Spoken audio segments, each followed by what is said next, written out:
You raise Haggerty, and they're involved in the classic car business, which is kind of a sexy business. I know there's another famous example of the Harley Owners Club, with Harley Davidson owners, and they get special access to Harley stuff and Harley rides. And so there's this sort of cool brand where you want to have an affinity with a cool brand. And so a membership to a cool brand or having an affinity with an ongoing relationship with a cool brand kind of makes a whole bunch of sense. I kind of get that. Where, however, I get some more pushback is in industries that are not sexy. Yeah. Like, I supply a widget to a company that supplies a bigger widget that sells to a giant manufacturing company. Like, how am I supposed to buy into this idea of recurring revenue when I don't have some sexy brand people want to have affinity to? Yeah.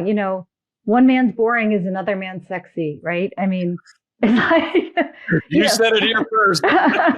And so if your career is based on the quality of the widgets you buy and how well they work with the products you make and how happy that makes the clients that you serve, you're going to care a lot about the relationship you have with your widget provider. So I think one of the things that these owners might not be thinking about is who is their customer and what is that customer's goal? And in the B2B world, there's a piece of that which is about I, as a person that works in this company, have goals.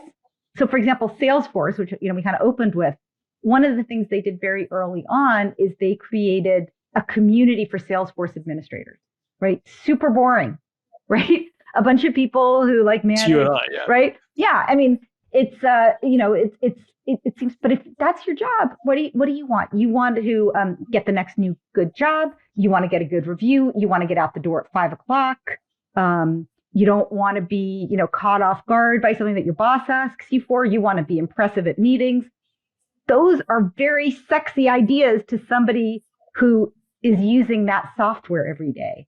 And so when you start to think about what can I do for that person to help them achieve their ongoing goals, which is about being well regarded, getting a good review, being promoted, having free time, being efficient, suddenly that widget maker can start to think of all the other things they can do to help that person.